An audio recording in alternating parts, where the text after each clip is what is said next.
The Folk Tales of the Mountain Backdu.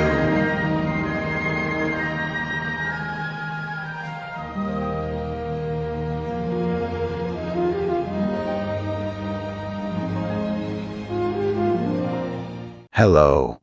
Today I am going to tell of the story of the medicine springs. If we follow the river from Ido백ha, there is a beautiful scenery spot surrounded by the Byangpung rock, which means folding screen rocks, on 3 sides. In the breast of these rocks is a springs that does not freeze all year round. This springs is the very medicine springs that is said to cure all diseases. It was a long time ago that the medicinal water had welled up in the mountain Backdu. There was an old man here digging for herbs. This old man, who was stocky and bizarre, had a quick eye for discriminating things and so looked at the herbs well. He lived here in a lowish hut and gathered herbs with a short sack, long blade pickaxe. It was one evening. The old man was walking slowly, appreciating with pleasure the beautiful scenery of mountains and streams under a glow in the sky. He found a mother musk deer with her cub by the springs. The old man crept toward the springs. The mother musk deer, that heard an indication of a person being around, lifted her head and a few times put up and down her ears on end and ran into the forest. The cub musk deer that was about to follow its mother stumbled about and fell down and struggled with 4 legs. When the old man approached, the cub musk deer got emaciated as a firewood and could not pull itself together. The cub musk deer, that was squirming in tears, was extremely pitiful. The old man came back to the hut with that cub musk deer in his arms. He bustled around to feed salt water and bean water to the cub musk deer.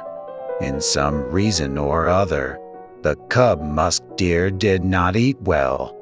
It was only crying. It was not long before the mother musk deer came up to that place to see her cub. The mother circulated the hut and cried piteously for searching her cub. The old man, who heard the mother and the cub calling and responding to each other, muttered, "It's the same a beast or a man to value his own cub."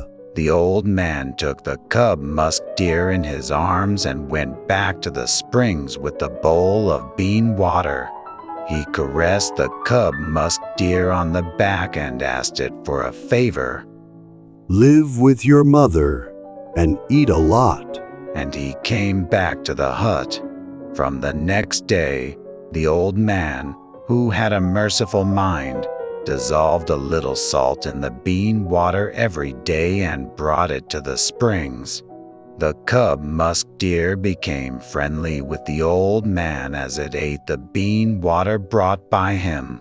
Within a few days, the cub musk deer followed him like a puppy and often came to sleep in the hut.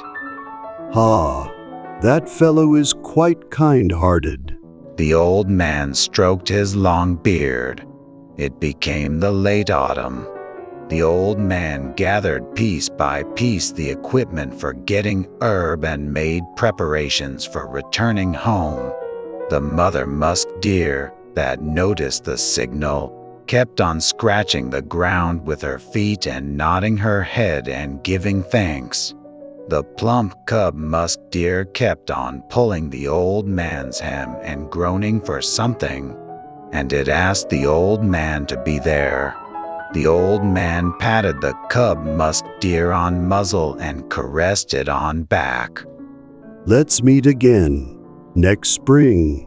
When the old man returned home, his only son, who had had him just at the age of 50, was sick. The old man rushed about everywhere and called for a doctor and tried every good medicine he could find.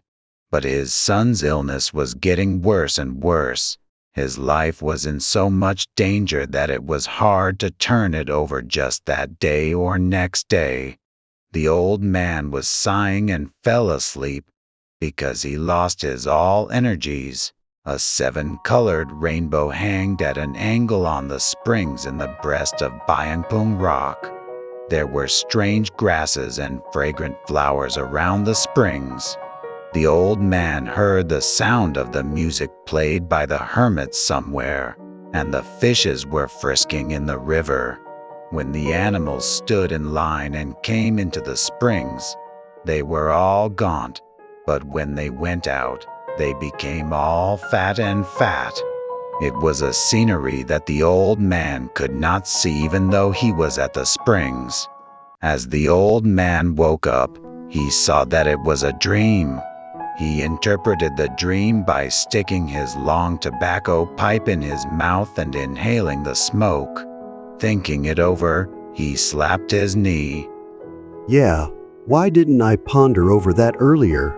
The old man muttered and told his wife to prepare quickly because he would take his son to the place where he gathered herbs. Then his wife complained. Ah, to where? How could you take along a child who is about to die? There, the mountains are well, the water is clear, and there are many herbs, so it is good to use medicine, and many fishes are swimming in the streams, and a lot of animals are romping about in the forests. So we can eat whatever we want. That's the only way to cure this son of ours.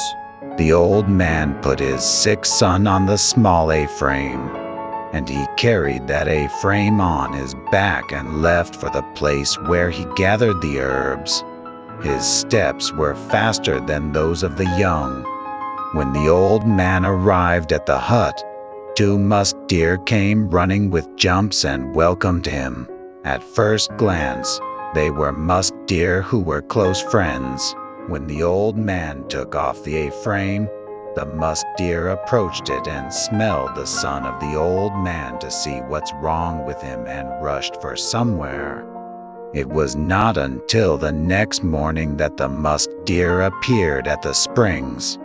They pawed the place where the water of springs were welling up. The old man did not know why they were doing it, but he helped them only because it's the thing what they were doing. He picked up a stick and took out blocks of rock by digging and widened the springs. The muskdeer spat out the vivid yellow pebbles they had held in their mouths into the spring water. The old man spread the pebbles evenly on the bottom of the springs and drank a sip of water. Strangely enough, it perfumed with medicine and was brightly cool as if the mint was melted into water. It was the medicinal water.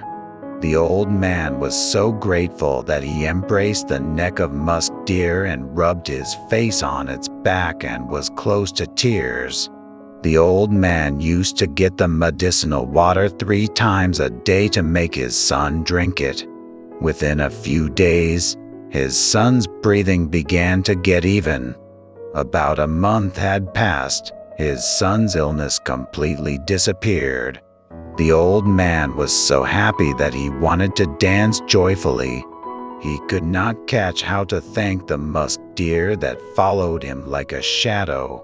It is said that a saying flies for 1,000 miles without a foot. Rumors spread throughout the surrounding area that an old man had taken off his precious son's sickness with the medicinal water. Many patients came here to cure their diseases. Since then, this fountain has been called the Yaksu Cheon, which means the medicine springs. Even now, this medicinal water is gushing out of that springs and flowing down ceaselessly in a stream. The soil and pebbles of the bottom are vivid yellow. It is said that the medicinal pebbles, which are the miraculous medicine of vivid yellow, that the muskdeer had held in their mouths in the old days are liquefying so far